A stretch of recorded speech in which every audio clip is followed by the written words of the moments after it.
tangkap pindah gajah liar. Baiklah, sini daripada paparan rentak kehidupan manusia yang pelbagai, Belah Tiga tidak pernah ketinggalan untuk paparkan kisah dunia haiwan yang memberi manfaat kepada penonton. Ia juga mencuit hati dan memberi informasi yang cukup bermakna tentang perjuangan untuk lindungi spesies haiwan. Kisah mengenai haiwan seperti gajah, haribau, enggan dan tuntung antara yang kami paparkan tahun ini.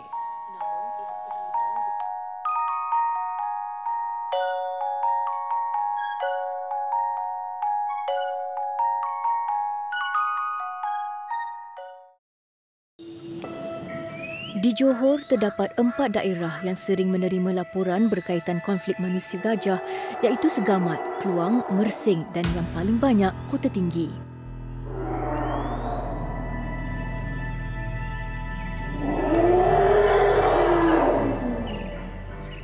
Memandangkan permasalahan ini semakin serius, pihak Jabatan Perlindungan Hidupan Liar dan Taman Negara Perhilitan menjalankan operasi tangkap pindah bagi menyelamatkan kumpulan gajah-gajah itu. Sekarang ni saya sudah berada di Kota Tinggi Johor, iaitu lokasi gajah liar telah memasuki kawasan orang kampung kat sini. Sebentar lagi Perhilitan akan memindahkan gajah ni menggunakan gajah denak.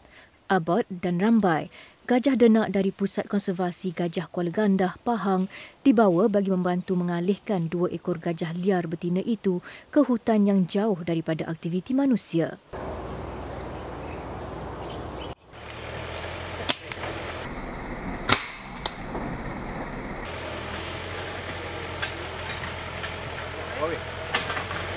Selepas hampir 15 minit tembakan ubat pelali, gajah-gajah denak berserta penjaganya atau lebih dikenali sebagai mahut kemudian memasuki kawasan gajah liar pertama yang telah dibius. Abot dan Rambai akan mengapit gajah liar dari kiri dan kanan. Gajah denak ni jadi macam benteng keselamatan kita lah untuk kita dekat dan menghampiri gajah liar. Bila sampai je gajah denak ni, gajah liar tu akan mula tenang. Ni. Batu.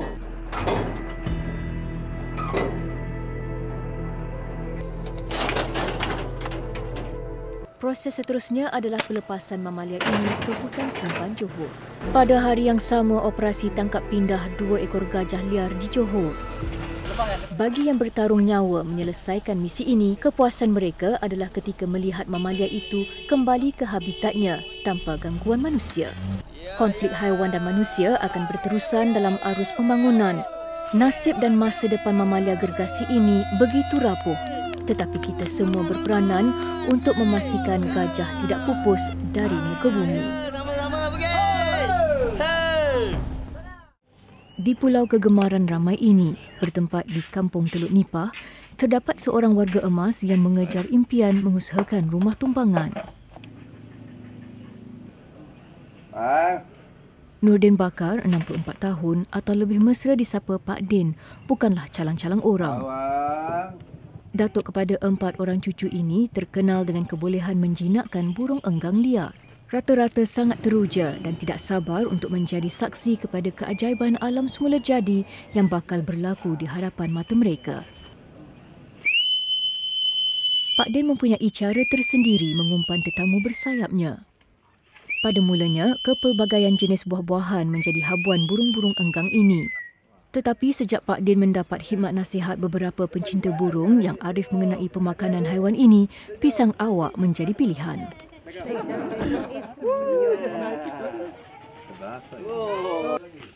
Pulau Pangkor yang berkeluasan 18 km persegi, kaya dengan hutan hujan tropika dan kawasan berbukit. Ia antara faktor penting pulau ini habitat pilihan burung enggang.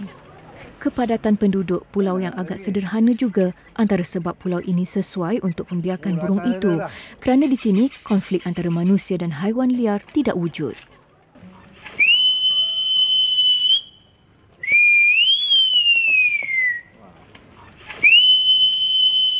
Hubungan istimewa antara Pak Din dan burung enggang di Pulau Pangkor bukan setakat tatapan bercorak hiburan sahaja. Tetapi terkandung mesej bahawa setiap insan boleh memainkan peranan masing-masing melindungi haiwan-haiwan liar dan habitatnya daripada kemusnahan, tidak kira apa jua situasi dan cabaran. Dikelilingi dengan laut dan sungai, Terengganu terkenal dengan kewujudan haiwan bercengkerang seperti penyu, kura-kura, tuntung laut dan sungai. Namun masa depan haiwan-haiwan terutamanya tuntung sungai diambang kepupusan kerana habitat semula jadi kini semakin terancam berikutan kepesatan pembangunan yang tidak terkawal.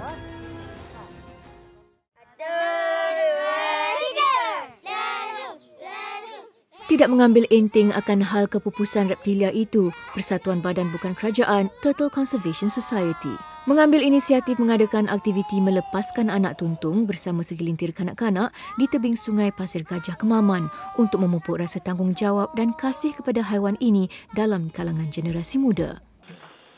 Muhammad Rusdan Awang, 46 tahun atau lebih mesra disapa sebagai muda ini, sudah hampir 10 tahun berkecimpung dalam kerja-kerja mencari telur tuntung di pesisiran Sungai Kampung Lembah Temir. Kuala Berang terkenal dengan hidupan sungai berkenaan kerana kuantiti ia yang naik untuk bertelur di pesisir sungai daerah ini lebih tinggi berbanding dengan kawasan lain di negeri Darul Iman. Sekali pandang, susuk fizikalnya agak mirip dengan penyu, namun saiz tuntung lebih kecil. Setiap tahun, anggaran 800 telur tuntung akan menetas di Pusat Konservasi Tuntung Bukit Paloh. Kesemua anak tuntung yang dikira sudah cukup matang untuk berdikari akan dilepaskan ke habitat asal. Setelah meluangkan kehidupan di dalam kolam selama setahun, kini tiba masanya untuk anak-anak hidupan air tawar ini berdikari dan berhadapan dunia realiti penuh dengan cabaran. Manakala usaha murni individu-individu untuk mengekalkan kewujudan tuntung sungai tidak akan terhenti di sini. Semoga segala penat lelah mereka terbalas dengan kemanisan apabila suatu hari nanti reptilia bercengkerang ini mampu untuk hidup bebas di bumi yang dikongsi bersama tanpa sebarang ancaman rakus dari makhluk yang bernama manusia.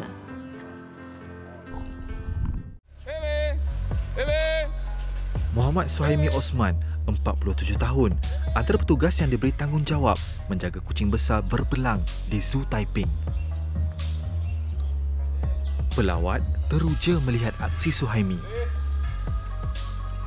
Bukan setiap hari berpeluang melihat pergaulan manusia dengan pemburu kental digeruni ramai dari jarak dekat.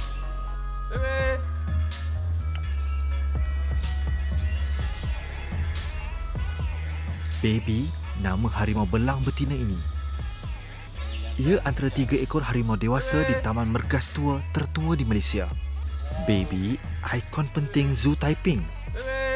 Pengunjung bukan setakat dapat melihat hidupan liar ini dengan dekat, malah berpeluang mengenali sifat-sifat harimau sebagai haiwan pemangsa yang duduk di tempat teratas rantaian makanan.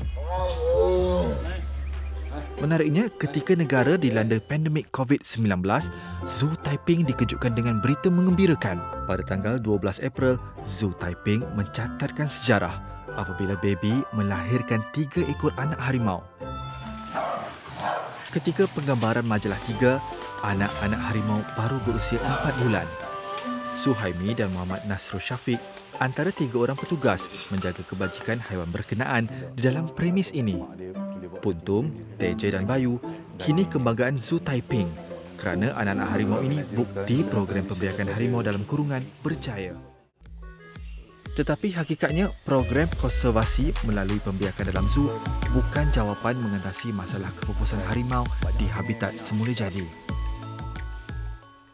Pembiakan dalam kurungan hanya menjadi penyokong saja, supporting sahaja.